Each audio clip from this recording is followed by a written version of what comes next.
Welcome to F007 Channel. Dukung terus F007 Channel dengan like, share, comment, and subscribe. Melanjutkan cerita berikutnya dari Battle Through the Heavens.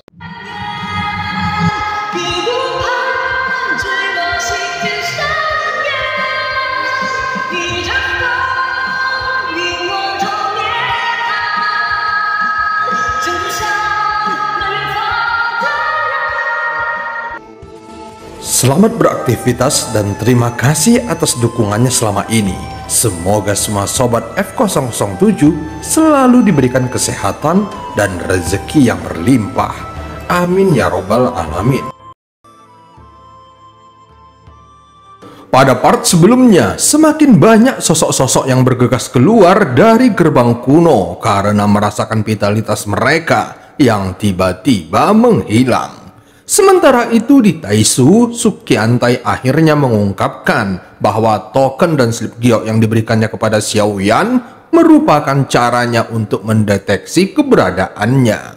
Saat ini Sukiantai juga didatangi oleh putri ketiganya yang bernama Su Yue, dan jika Xiaoyan melihat tanda di dahinya, maka dia pasti akan mengenalinya.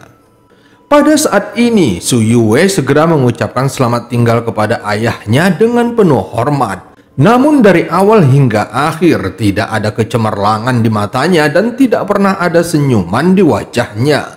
Tepat ketika Su Yue hendak berbalik, Sukiantai tiba-tiba menghentikannya. Meskipun Su Yue adalah putrinya dan sangat menghormatinya, namun bagaimana mungkin dia tidak bisa merasakan bahwa Su Yue tidak memiliki rasa kasih sayang seorang anak perempuan terhadap ayahnya. Taisu telah memulai perang dengan Senshi. Aku siap untuk pergi ke Senshi kapan saja. Su Yue segera menjawabnya. Ketika Sukiantai mendengar ini, terlihat ada kemarahan yang muncul di wajahnya.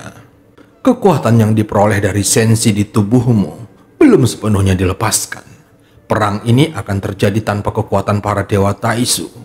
Begitu kamu ikut berperang, kamu akan bisa melindungi dirimu sendiri, kata Sukiantai perlahan. Jelas setelah dia turun tahta, anak-anaknya menjadi salah satu kekuatan Taisu. Lagi pula ketika Sukiantai masih menjadi kaisar Taisu, dia dengan hati-hati melatih anak-anaknya dan sejak dini mengirim mereka ke Senshi yang kaya sumber daya. Begitu kamu lahir, ayah menyadari kurangnya sumber daya Taisu. Meskipun kamu sangat berbakat, namun akan sulit bagimu untuk menerobos belenggu. Jadi ayah sengaja mengirimmu ke Senshi. Saat Sukiantai mengatakannya, ada kelembutan di matanya. Meskipun Sukiantai mengucapkan kata-kata sensasional seperti itu, namun ekspresi wajah Su Yue tetap acuh tak acuh. Sehingga Sukiantai tidak berani melihat ke arah Su Yue yang tanpa ekspresi. Segera Sukiantai menghela napas panjang tetapi tidak mengatakan apa-apa lagi. Setelah Su Yue membungkuk dan memberi hormat lagi, dia segera meninggalkan istana Sukiantai. Setelah Su Yue pergi, mata Sukiantai berangsur-angsur menjadi acuh tak acuh. Anak gadis itu begitu fokus dan dia mungkin telah menyadari sesuatu. Tampaknya rencana itu harus dilaksanakan terlebih dahulu. Sepertinya saat dia berada di Senshi selama bertahun-tahun, ada peristiwa lain yang telah disembunyikannya. Sebelum aku berangkat ke Senshi, aku harus menuju ke kota Dajiji yang terlebih dahulu. Dengan kekuatan mereka, aku yakin mereka dapat membantuku dan mencapai terobosan kekuatan lainnya. Pada saat itu terjadi, maka aku Sukiantai akan tetap menjadi kaisar Taisu. Saat ini tidak ada perasaan ayah dan anak di matanya. Dia bahkan melihat ke arah menghilangnya Su Yue dan ada kilatan niat membunuh yang kuat. Jika dia menghalangi dan tidak mau bekerja sama, aku akan mengurusnya. Setelah menyingkirkan nomor 9, aku akan menyerang Senshi di bawah kepemimpinanku. Tampaknya ini yang terbaik. Mata Sukiantai bersinar dengan cahaya keemasan dan sudut mulutnya tampak terangkat. Saat ini Sukyantai hanya duduk sendirian di ruangannya yang luas. Tentu saja dia kesepian, seolah-olah dia adalah seorang kaisar yang dilupakan oleh dunia. Bagaimana mungkin dia bisa melepaskan rasa frustasinya dengan begitu mudah? Apalagi pada awalnya dia didukung oleh ribuan orang, namun sekarang dia hanya sendirian.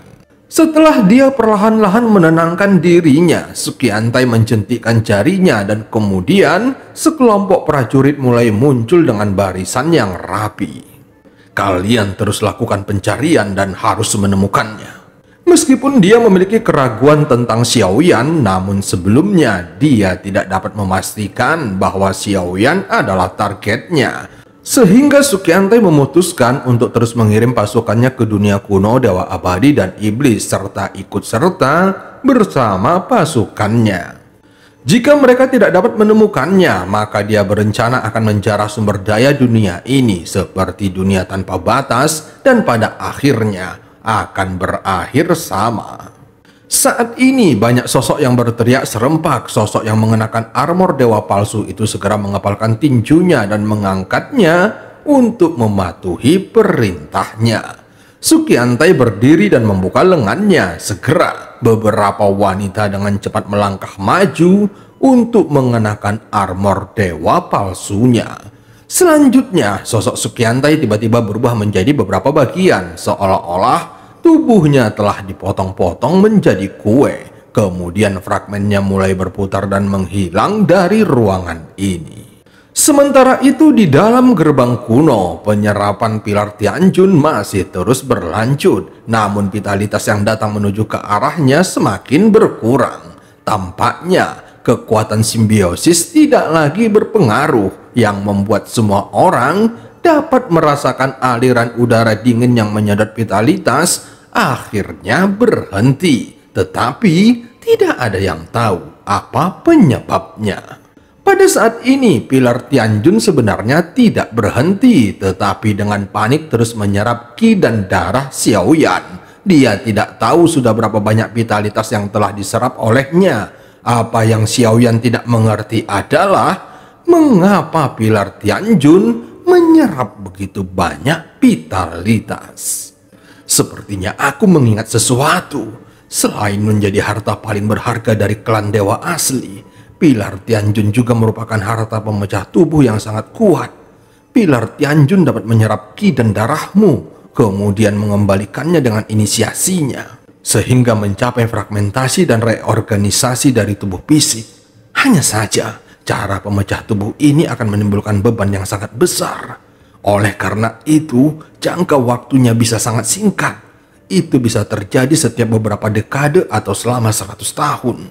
Namun inisiasi paksa juga akan membawa resiko kematian. Tepat ketika Xiaoyan masih bingung, suara Jin Huansen tiba-tiba terdengar di benaknya. Saat mendengar kata-katanya, Xiaoyan langsung tercengang. Awalnya dia mengira pilar Tianjun membutuhkan vitalitas, sehingga dia mengaktifkan kekuatan simbiosis. Namun faktanya, penilaiannya telah salah. Tentu saja apa yang dilakukan Xiaoyan sebelumnya hanya karena dia memang benar-benar tidak mengerti. Walaupun pada akhirnya dia membuat banyak korban dan kepanikan massal. Sekarang Xiaoyan tidak tahu vitalitas agung seperti apa yang dikandung oleh pilar Tianjun. Sepertinya bahkan jika Xiaoyan telah melampaui dewa asli alam leluhur, mungkin dia tidak dapat menahan kekuatan besar dari inisiasi pilar Tianjun. Saat ini Xiaoyan terus mengalirkan ki dan darahnya sendiri. Kemudian pilar Tianjun tiba-tiba mengeluarkan suara mendengung, seolah-olah mengungkapkan kepuasan yang luar biasa.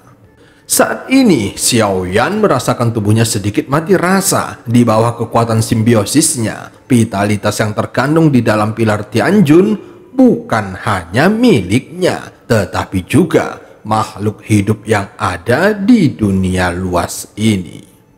Mata Xiaoyan tampak menyipit saat melihat sesuatu di bagian atasnya. Dia tidak tahu apa fungsinya, namun dia segera mendekatinya. Saat berikutnya, telapak tangannya perlahan bergerak menuju bagian atas pilar Tianjun, dan saat telapak tangannya mendekat, pilar Tianjun langsung meledak dengan kekuatan hisap yang kuat. Itu kemudian menyedot telapak tangannya dan ingin mengontrolnya. Pertama-tama, kamu harus memahami apa itu pilar Tianjun. Setelah Xiaoyan memegang pilar Tianjun, terdengar suara halus di telinganya. Tunggu, Xiaoyan bereaksi dan kekuatan yang tak tertandingi mengalir ke arahnya. Saat ini daging dan darah dewa asli super raksasa Xiaoyan sebenarnya mulai meledak dan menghilang. Kemudian memperlihatkan semua tulang dan pembuluh darahnya yang hancur hingga kesadarannya menjadi kabur. Xiaoyan bahkan melihat tubuh fisiknya runtuh di dalam kekacauan. Ketika Xiaoyan terkejut, dia tiba-tiba tersadar dan mendapati telapak tangannya tidak menyentuh pilar Tianjun. Seolah-olah apa yang barusan terjadi hanyalah ilusi. Dan cerita pun berakhir. Sampai ketemu di part selanjutnya.